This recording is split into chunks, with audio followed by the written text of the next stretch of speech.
세포는 다시 어떻게 되어 있다라고 했더라? 세포는 핵과 세포질로 되어 있다고 했었지. 핵에서는 누가 있었어? 핵액의 전체를 차고 그 안에 뭐 DNA나 인이 있고 몇 개 더 있긴 한데 우린 거기까지만 아시면 돼. 그래서 DNA는 유전 정보의 저장이고 인은 지질을 합성하는 형태인데, 자 여기서 이제 첫 번째 세포질에서 일어나는 아이, 세포질 어딘지 알겠죠? 세포질에 있는 작은 기관, 말이 길어.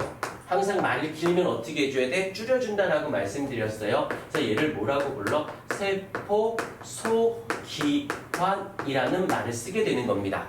오케이. 그러니까 여기 핵이 있으면 안 돼. 밖에 있는 애들인 거야. 자, 그런데 첫 번째 이제 물질 대사라는 단어가 나올 거예요. 물질 대사.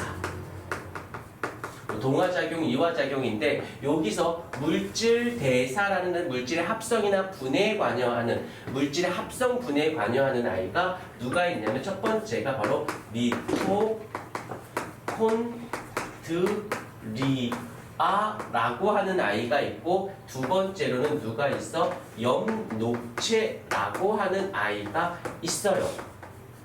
그런데 잠깐만 여기에서 좀 생각해야 되는 게 잠깐만 여기서 생명체가 살아가기 위해서 뭐니 해도 중요한 건 에너지가 필요해. 그 에너지로 생명체가 살아가거든. 그때 누가 나와? 바로 세포 호흡이라는 단어가 이 세포 호흡을 통해서 에너지가 생성이 되어지고요. 그 생성된 에너지를 갖고 살아가게 되어지는 겁니다. 까지는 문제는 되진 않아. 그런데 세포호흡 말로만 할게. 세포호흡을 해서 에너지가 만들어질 때 반드시 뭐가 필요하냐면 양분, 영양소가 필요해요. 그 영양소를 분해하는 게 세포호흡이야. 분해하면서 에너지가 방출되거든. 그럼 나간 에너지를 갖고 살아가는 거예요. 이때 이 양분이 있어. 양분이 있어야지만 우리가 세포호흡을 할 수 있는데, 자, 살짝 동물일 경우와 식물일 경우는 조금 다릅니다. 이 양분을 우린 같은 말로는 유기물이라고 하는데, 동물일 경우에는 어떻게 이 유기물을 섭취, 밥 먹어, 음식을 먹어서 그 양분을 섭취를 통해서 세포호흡을 통하고 에너지를 만들어주고 살아가는 거라면, 식물일 경우를 볼게요. 식물인 경우에는 광합성이라는 걸 합니다. 광합성, 즉 얘는 무기물을 유기물로 자신이 만들어내. 자기가 만들어서 그 만들어 놓은 걸 세포 호흡을 하는데 쓰게 하는 거고, 동물은 외부로부터 받아 먹어서 세포 호흡을 해서 살아가는 거지. 그래서 우린 뭐 나중에 듣겠지만 이런 것은 누군가를 내가 섭취를 해야 되니까 누군가 있어야만 해. 그걸 잡아 먹어야 되거든. 그래서 종속 영양생물이라는 말을 쓰고, 이 식물은 자기가 무기물을 유기물로 자기가 광합성을 통해서 만든 걸 갖고 살아가는 거야. 그러니까 얘는 독립적이죠. 그래서 얘는 독립영양생물이라는 말을 쓰게 되어지는 겁니다. 자, 근데 미토콘드리아 그러면 일단 얘가 그 유명한 세포호흡을 하는 세포호흡 장소가 되죠. 근데 조금 더 가자. 조금 더 최소한 이 정도 화학식 정도는 알자. C6H12O6 더하기 6개의 산소 그 다음에 6개의 물을 가지고 이 미토콘드리아에서, 근데 조금 더 갈게. 좀 귀찮아도 어쩔 수 없어. 조금 더 들어간다면 여기서 일단 쓰고, 여기서 이렇게 돼서 6개의 이산화탄소와 플러스 12개의 H2O가 생성이 되어지면서 여기서 38개의 ATP라고 하는 요 아이는 에너지예요. 에너지.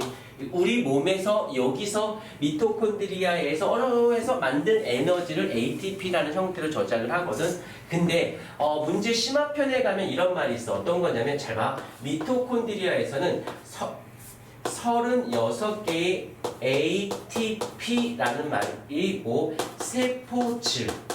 세포질에서는 2개의 ATP 요렇게 일단 써놓으세요. 왜? 포도당을 가지고 38개의 ATP가 만들어지는데 그 중에서 2개는 세포질에서 만들어지고 나머지 36개는 미토콘드리아에서 만듭니다. 뭔 소리 하려고 하냐면 문제상에 이런 게 나와. 세포호흡을 통해서 미토콘드리아에서 모두 에너지를 생성한다. 그럼 모두라는 단어 때문에 틀린 거야.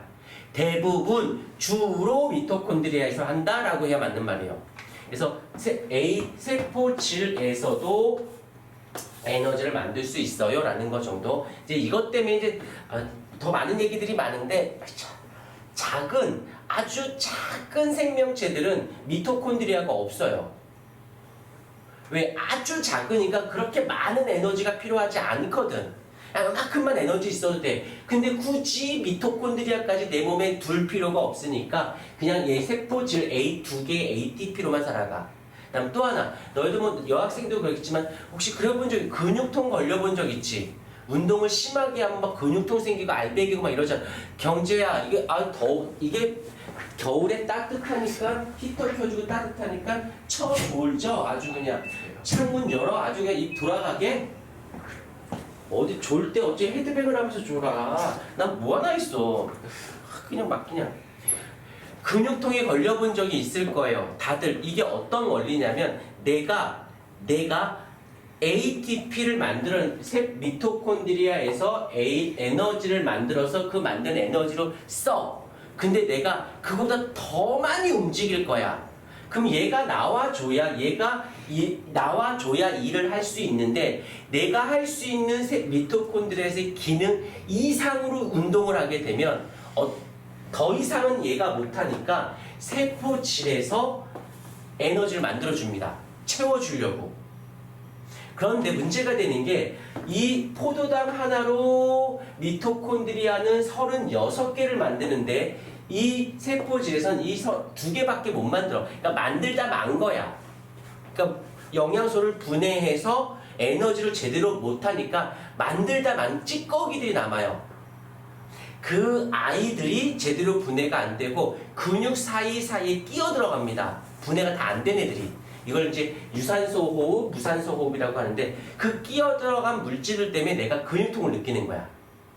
누구 때문이다? 요거 때문이다 라는 거 봐주시면 되고요. 여기까지. 자, 됐고 그 다음에 이제 엽록체를 가보십시다. 엽록체는 무엇을 하는 곳이야? 엽록체는 알겠지만 광합성을 하는 장소가 되어지겠죠. 되어지고 요 화학식도 보면 6개의 이산화탄소에다가 12개의 물이 엽록체에서 여러 가지 과정을 통해서 어떻게 돼? 6개의 탄소, 12개의 산소, 이렇게 6개의 O2 더하기 6개의 H2O가 만들어집니다. 그런데 이 특징을 봐봐. 얘가 여기 얘랑 그 다음에 이쪽에서는 생성물인 아이가 반응물질로 가 있죠. 그러니까 2개 다 외울 필요 없고 중에 하나만 기억하세요. 그리고 반대입니다 라고 보시면 됩니다. 오케이, 어려운 건 아니고 이를 통해서 얘 같은 경우는 이 엽록체는 이 미토콘드리아는 얘가 유기물이야. 유기물을 어떻게 이산화탄소라고 하는 무기물로 하면서 어떻게 에너지를 생성하는 것이고, 여기서는 이 무기물을 가지고 얘는 공기 중에 입해서 얘는 뿌리에서 흡수해서 이 무기물을 가지고 어떻게 얘의 유기물을 생성을 하죠. 만들어내. 그 만든 이 유기물을 이 미토콘드리아에 보내주는 거야. 그러면 에너지를 만들어내니까. 오케이. 이렇게 해서 요 정도는 이렇게 되는 걸 사람들은 뭐라고 부르냐면, 이렇게 되는 것을 고분자가, 유기물이 무기물로 고분자가 저분자, 즉 한 개가 6개 분해됐잖아. 그래서 얘를 뭐라고 불러? 분해됐다, 이화작용. 일상적인 용어는 분해됐다. 가 되면서 에너지가 빠져나갔어요 라고 하고 6개였던 물질이 하나로 합쳐졌잖아. 합성이 됐어. 이걸 우리는 유식한 말로 동화작용. 합성이 되었어요. 이렇게 이것을 합쳐서 동화작용과 이화작용을 합쳐서 우리는 뭐라고 부르는데 물질 대사 해서 다시 앞으로 가는 거야. 그래서 얘네들을 물질 대사를 한다라고 하는 거지. 오케이, 이 정도 좀 잡아주시고 조금 더 갈게요.